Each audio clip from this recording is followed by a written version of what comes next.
Hi, guys. It's time for PennLive's Blue White Breakdown podcast, talking Penn State football. I'm Bob Flounders in Indianapolis in my hotel room. And Dave Jones, who's joining me, is in Downingtown. It looks like it's a very nice day in Downingtown, Dave.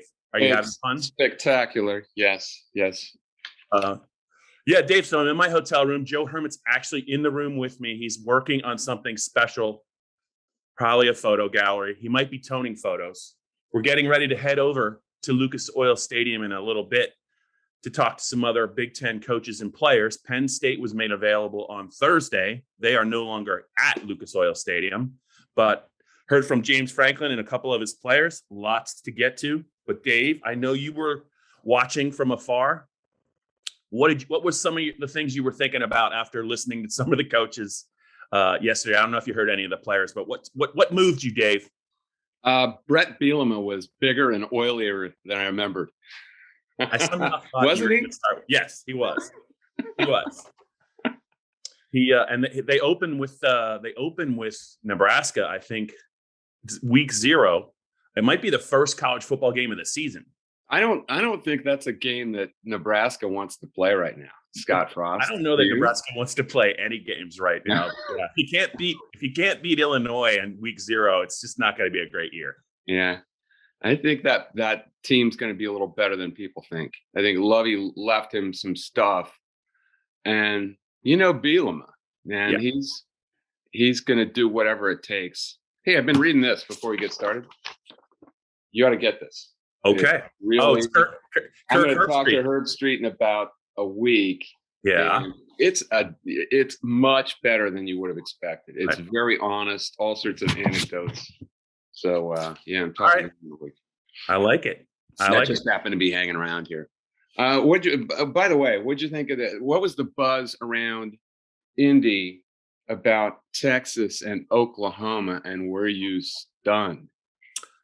No, nothing really surprises me anymore in college football. James was asked about it, and James is like, I do have some thoughts, but I just came back from vacation and I'm just hearing about it. So I'm going to punt on that question. I understand why you asked the question. Yeah. I get it. You got to ask the question. I get it. I respect the question. But I'm good. He literally said he was going to punt on answering the question. He's no dummy when it comes to that stuff. I know. Otherwise, he's excited about the opportunity, right? He was. Who was more excited, and who mentioned the word excited the most? I think everyone used the word excited. I think it was the guy who was the least excited, and that was Scott Frost. He was trying to rev himself up. Did you see that? It was amazing. I think Scott knows that. Big year for Scott. It's a big year for Scott. Yeah. And they brought in Trev Alberts to swing the axe, to be his bodyguard. No, I think they want him to have his back. I think Trev will have his back as long as he can, man. Let's talk a little bit about James and the Penn State players. Real interesting, Dave. He was asked about, how are they going to handle, safety and protocols moving forward as they get closer to practice and games. And a couple of revealing things, Dave.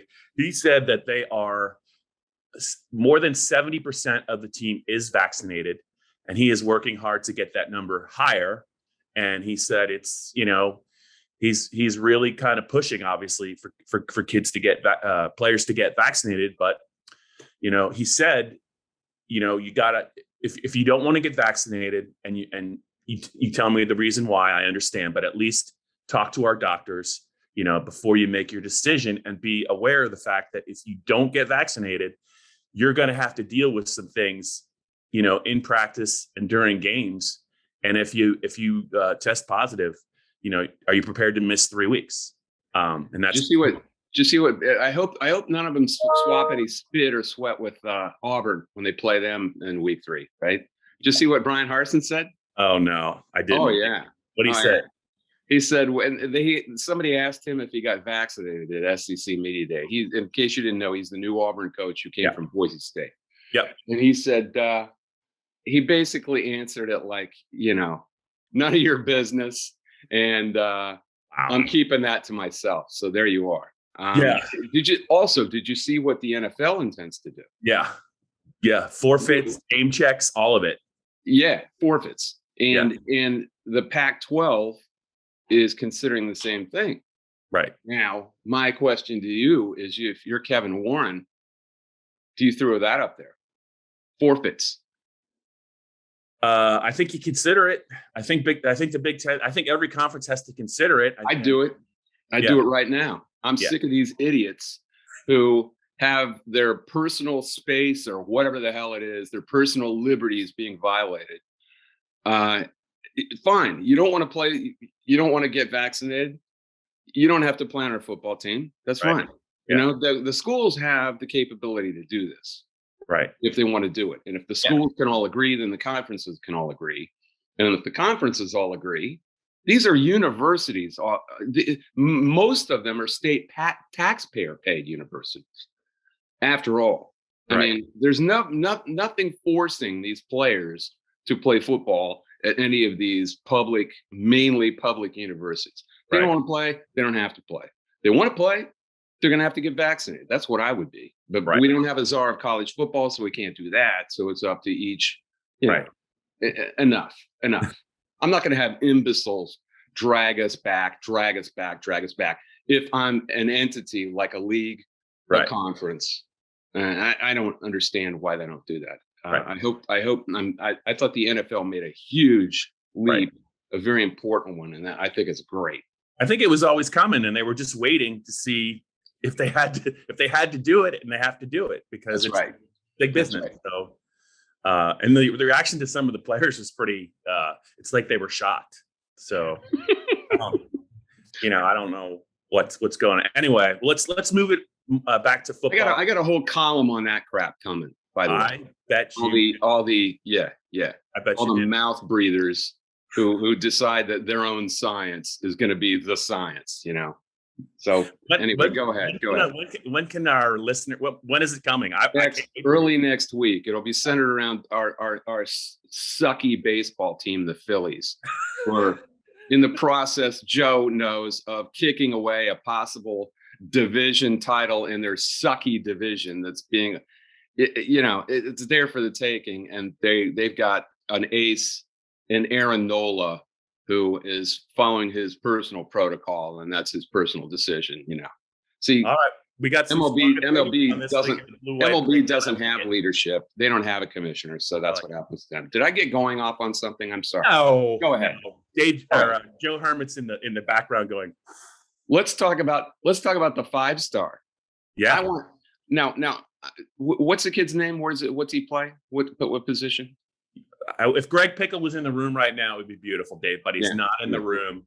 I'm focused on Big Ten media days. I know they got a 5-star, and that's great. But, I'm a little bit more concerned about this season, personally. Okay. I think it's great that they have a really good recruiting class in place. But again, is it better than Ohio State's? Can it match up with Ohio State's? Can they do this in 2023 and 2024?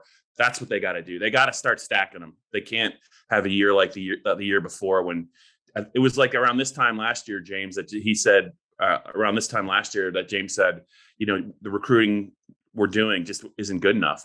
It's just not cutting it. We got to be better about it. So, and they've responded, but they still need to get a quarterback that can win some games in tight spots. And now that they have in-person recruiting, I think they're doing a lot better. They are because he's an in-person guy. He is an in-person guy. I'm a personal guy. I'm a hugging guy. It's right in his wheelhouse. Dave, he talked a little bit about Lonnie White. He was asked about Lonnie White. I saw Matt Millen, didn't get a chance to talk to him. He's out here in Indianapolis looking good. Hopefully I'll get the chance to see him later today. But Lonnie White's decision has not been reached. James said the decision's coming soon. He thought he knew what Lonnie was going to do, but every day Lonnie changes his mind a little bit, it sounds like. So they just don't know. I think James is prepared for either scenario. Would you lose your mind if you had to do that job, especially now with NIL? Yeah. I mean, if you had to persuade 17-year-olds Well, here's a question for you. Like that Alabama quarterback who hasn't played yet, that Saban is got like approaching $1 billion. Yeah, yeah. That's all. Here's my question. That's great. Don't have a bad game. Don't throw a bad pass. Yeah. You want to make big boy money? You're going to face big boy consequences. That's right. That's right. More money. And so be it. It's all great to me. Right. I'm all for these players. This is what they were worth all along. Right. It was just being handled this way, you know, under the table.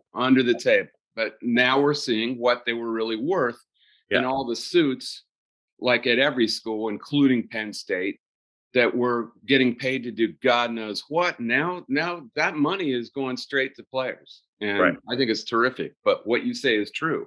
Hasn't played it down. Yeah. Hasn't played it down.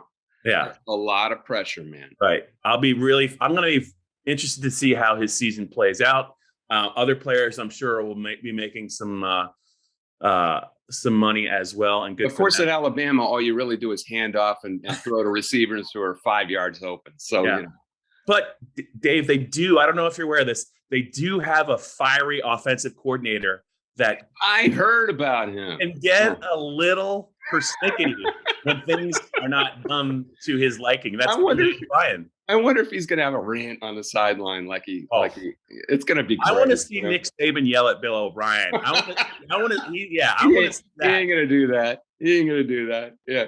You mean like the tuna yelling at one of his assistants? Do you remember when he dressed down Lane Kiffin and Lane just took it? I don't know that Bill's going to go. I don't know that Bill's going to cower in fear. Lane Kiffin is one thing. Yeah. I mean, Lane Kiffin looks like somebody who you could yell at, and I mean, you could probably yell at him at a bar and he'd back down. You could, but I wouldn't want to take on OB that way. That's just me. You know? Yeah. So 3 players were out here: PJ Mustafer, it was Tariq Castro-Fields, and Jahan Dotson. Interesting enough, James said they wanted to bring somebody else, but he was not vaccinated, so they didn't bring him. A lot of speculation who that might be. Let's not do that. But those were the 3 players that were here. PJ Mustafer is a really interesting guy to talk to, a talented player who hasn't put it all together yet at Penn State. He better have a big year if they're going to have success. And when you face Wisconsin's offensive line in week 1, it's kind of important that your defensive line has. Yeah, he's going to be the core of that defense. Yeah. Did you see have you gotten your Phil Steele yet? I didn't, but I saw that I saw your story where he thinks that Penn State might have the biggest turnaround in college football this year, or the most improved. Not only that, he thinks the defensive line is going to be. He ranks them the number 2 defensive line in the Big Ten. Does that surprise you? It does surprise me. Did me too. Yeah, a lot to rebuild, a lot of recruits, but a lot to rebuild. Yeah, and he must really like that Temple transfer at defensive end. He does. That has to be a big reason for it. But that's a stretch when you play in a conference with Iowa, Wisconsin, Ohio State, even Michigan State. Those are all some pretty good defensive lines. I told him I was surprised about 2 things. You know where they rank the units in the front, and I went through all those. Yeah. And there were 2 units that really surprised me in his rankings. Of course, they're only rankings. They're not they're not fluid. So sometimes you run into a unit that's really stacked across the league, which is what happened. But I thought maybe Penn State's offensive line would be ranked in the top 3rd. He had them 7th, and he had the defensive line 2nd.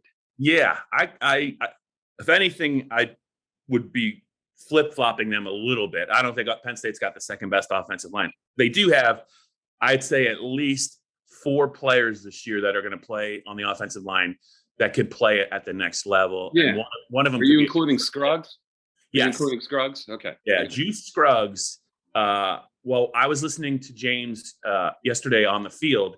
Tariq Castro-Fields was at the next podium down, and they were asking him about guys that who could really step forward this year and to watch out for. And he said, one of them, he just said, Juice Scruggs, like, I can't wait to see him. I think he's going to start, and he's the real deal. So I think Juice is going to be a big component on that offensive line. You're confident about Miranda at center? Yeah. Mike Miranda is probably the most underrated player on the team. Right. And the two tackles are, they're NFL guys. They're going to be NFL guys if they I think, perform. especially Rashid. Yeah. Rashid, I think, is a pretty special talent. So that's a pretty good offensive line.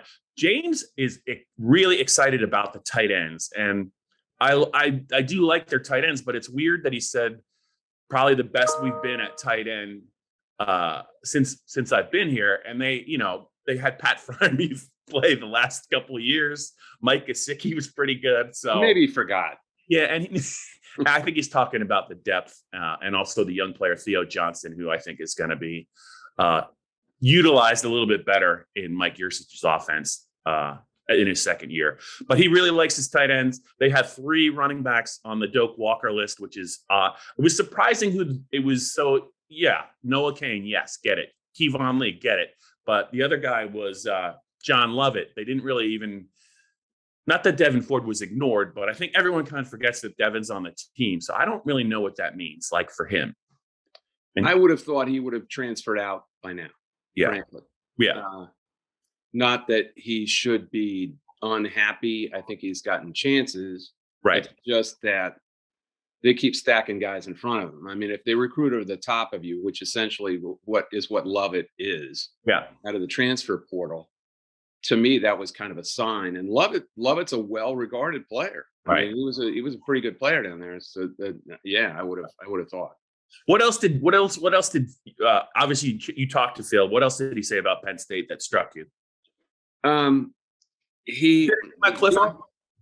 offensive line part, he said it really wasn't a reflection of their offensive line that he had him 7th. It's just that everybody else's offensive line, it's a great year for offensive lines in the Big Ten.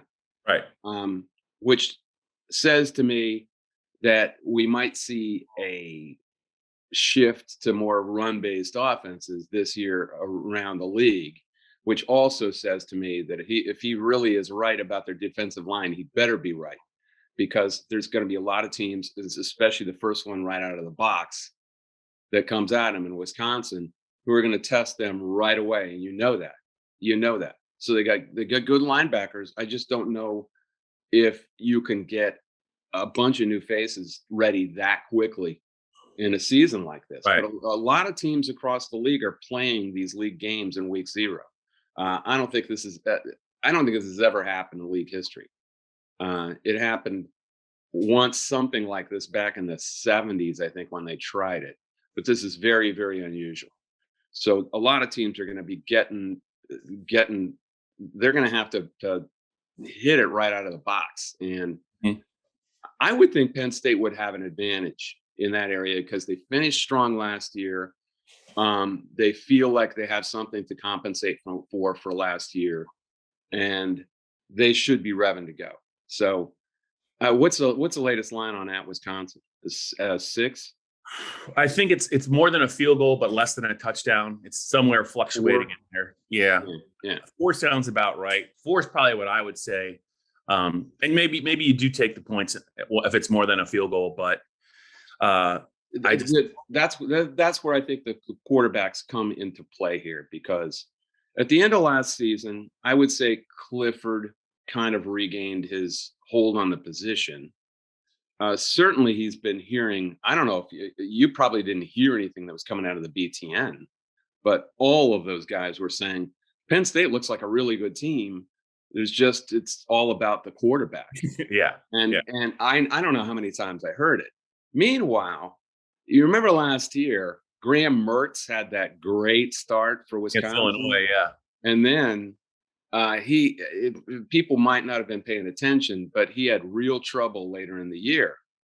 Sophomore slump, I don't know.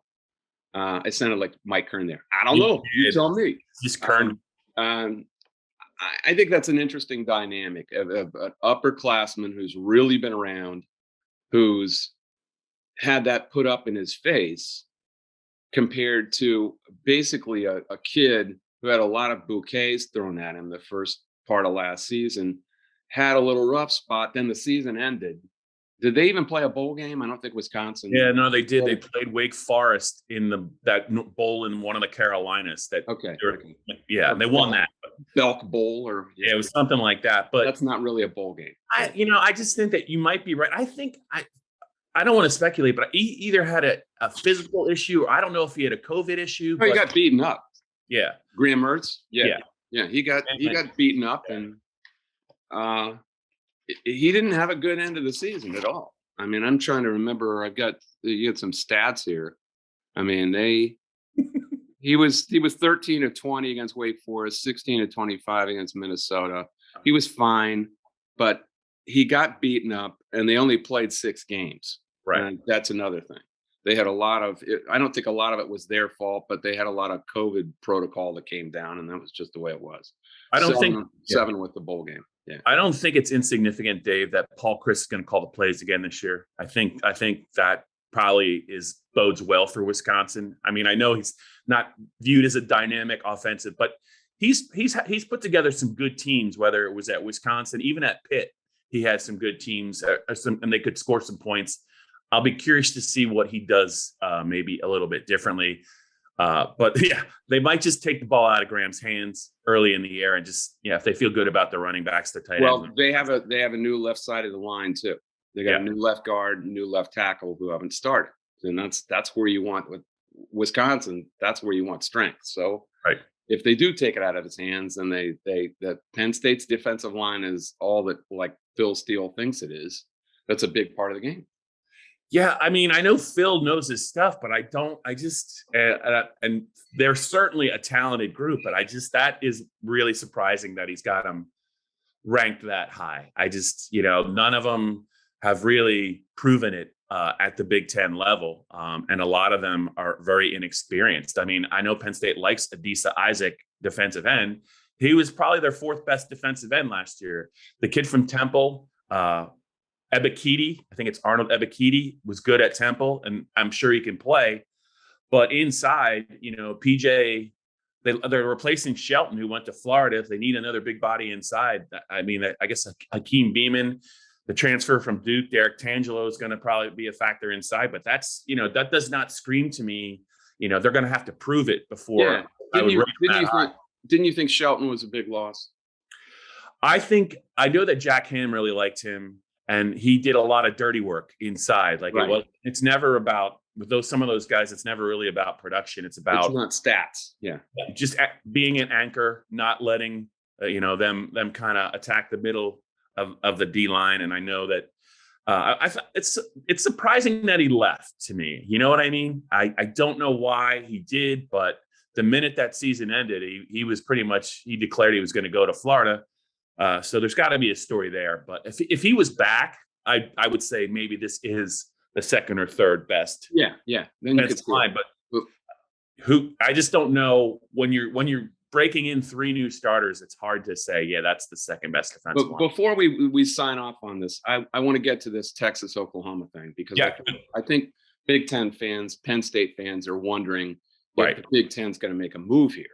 Yeah, and I really looked over the economics of any of these candidates. I mean, I think the broad assumption is that everyone's going to pick the carcass of the Big 12, and then it'll cease to exist, because without Oklahoma and Texas, I mean, the next step down is way down.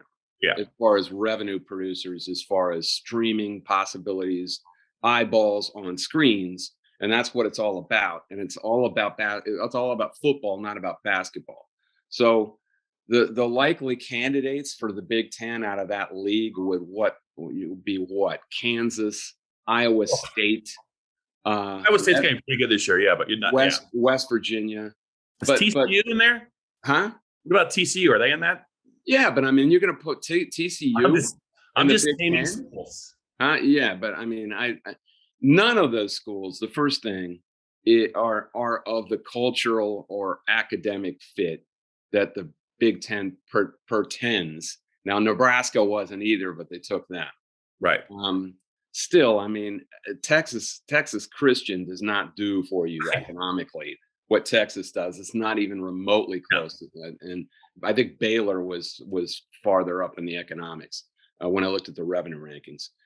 And the other thing is, West Virginia is not a cultural fit. I don't see Iowa State or any of these schools improving the league fiscally And that's the reason they moved east with Maryland and Rutgers. People compare all these schools I mentioned in performance. It's not about performance on the field. It's not about performance on the field. It's about eyeballs on screens. What we're doing now, watching Right. the games and watching everything else to do with these teams. And there's simply so many more eyeballs on screens up and down the East Coast. That's why they added Maryland and Rutgers. And God knows if Schiano ever gets it going there, there's going to be, people can say that nobody cares about Rutgers football in New York. Watch. If he gets it going like he did in the mid-aughts, just watch, because New Yorkers and everyone around North Jersey, they love a big event. They've been starved. I mean, think the Giants suck. The Jets suck. All of their pro teams suck.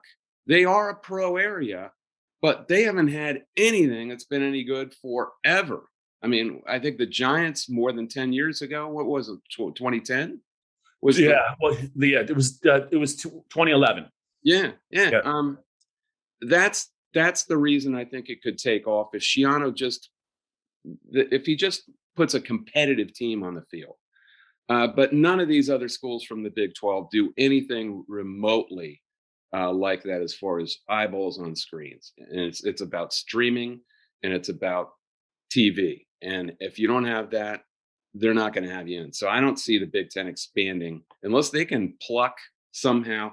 The ACC schools have a grant of rights that goes, they signed a bad TV deal years ago, and it runs for another decade or something. It runs through like 2032 or something. And they have a grant of rights that all of those schools must adhere to.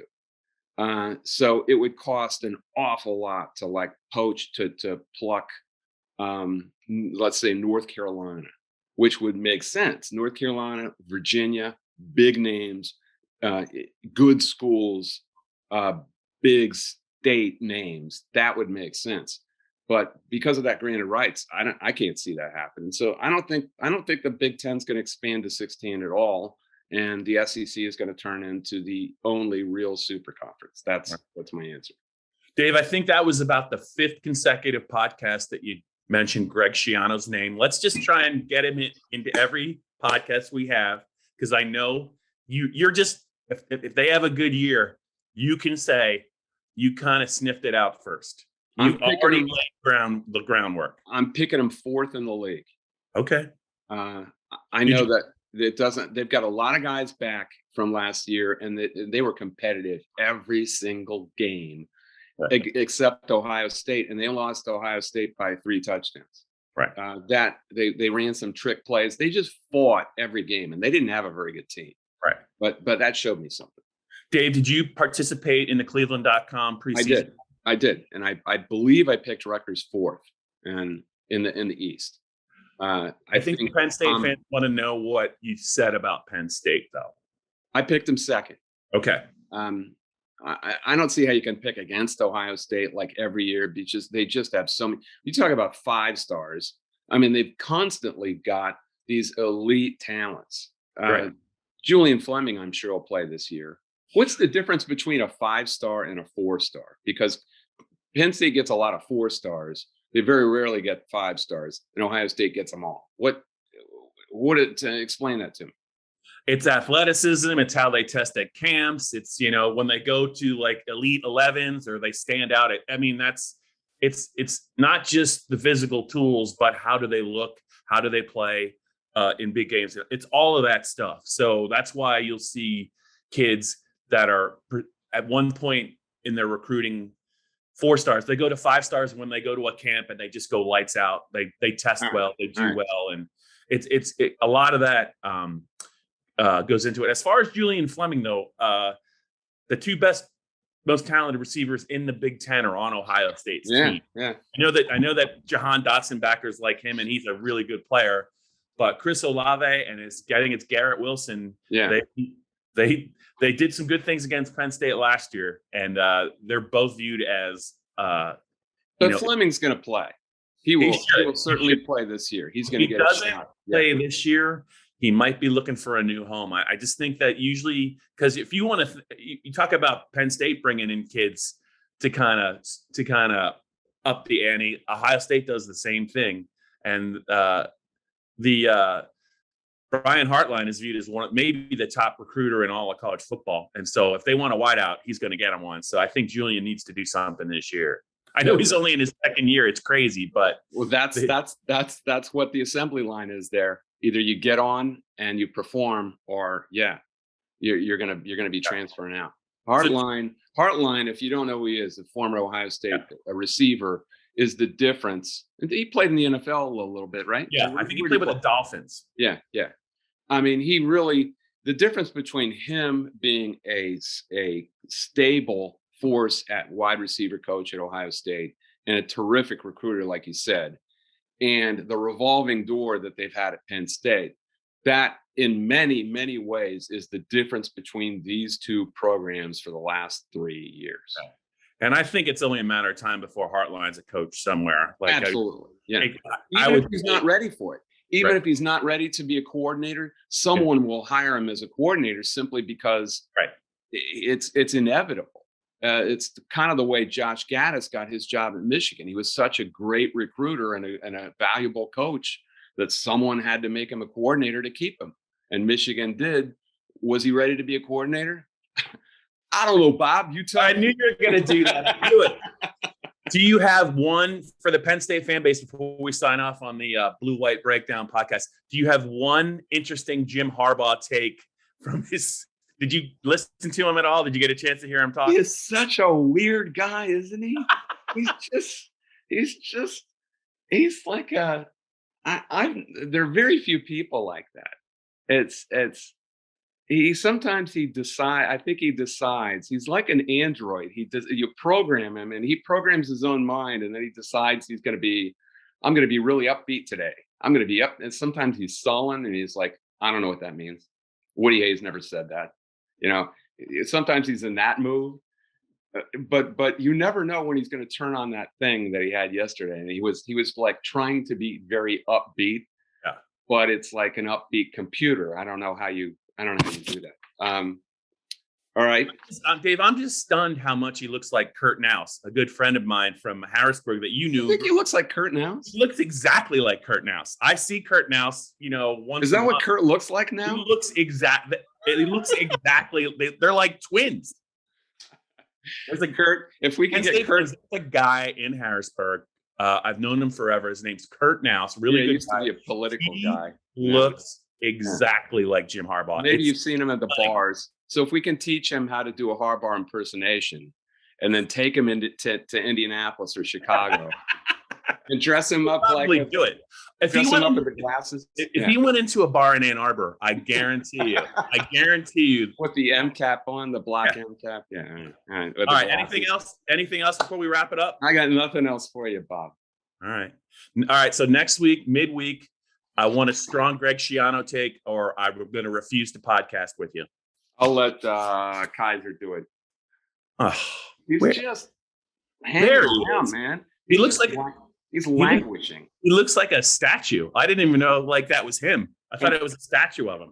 Yeah. Have a good time out there, buddy. And all right, I will. We'll talk soon. Follow protocol. All right. That's it for this edition of the Blue White Breakdown, our Penn State football podcast from PennLive. And you just heard Dave Jones talk about a lot of different things. I thought it was awesome.